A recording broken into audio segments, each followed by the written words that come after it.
So ప్రస్తుతం response ఎలా ఉంది? రెస్పాన్స్ అయితే సూపర్ మేడం. మేము ఇన్ని డివిజన్స్ తిరుగుతున్నాం, మీకు చెప్పినట్టు రెహమత్ నగర్ కానీ, వెంగళరావు నగర్ కానీ, అటు షేక్పేట్ కానీ, యూసఫ్ గూడ కానీ, ఇన్ని డివిజన్లు తిరుగుతుంటే ఎక్కడికి వెళ్ళినా ప్రజలు బ్రహ్మరథం పడుతున్నారు. నవీన్ మా ఇంటి బిడ్డ, మేము వేస్తాము అని చెప్పేసి వాళ్ళు ముందుకు వస్తున్నారు. చాలా సంతోషకరమైంది.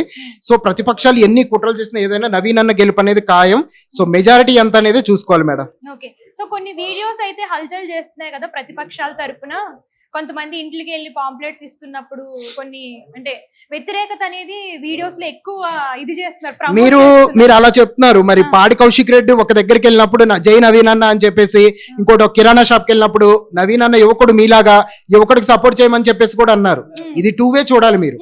ఇప్పుడు మీరు చెప్పింది జూపల్లి గారిది, ఒక ఎవరైతే ఉన్నారో పెద్ద ఆవిడ 4000 పెన్షన్ గురించి అడిగింది, ఆయన సమాధానం చెప్పారు. దానికి డెఫినెట్ గా అది కూడా ఇస్తాం. ఎందుకంటే ఇప్పుడు గ్యారంటీలు అన్ని చెప్పిన తర్వాత 1 by 1 ఇచ్చుకుంటూ వస్తున్నారు మేడం. ఇప్పుడు చూస్తే ఇప్పుడు ఉన్న మన జూబ్లీ హిల్స్ లోనే దాదాపు కోటి మంది పైగా మహిళలు ఈ ఏదైతే ఉన్నారో ఫ్రీ బస్ అనేది వినియోగించుకున్నారు. అదే విధంగా అన్ని పథకాలు కూడా డెఫినెట్ గా అందరికి చేరేలాగా చూస్తారు. డెఫినెట్ గా అన్ని పథకాలు అమలు పరుస్తారు. హాయ్ అండి, this is actor Suman. So వీటీవీని లైక్ చేయండి, షేర్ చేయండి, సబ్స్క్రైబ్ చేయండి.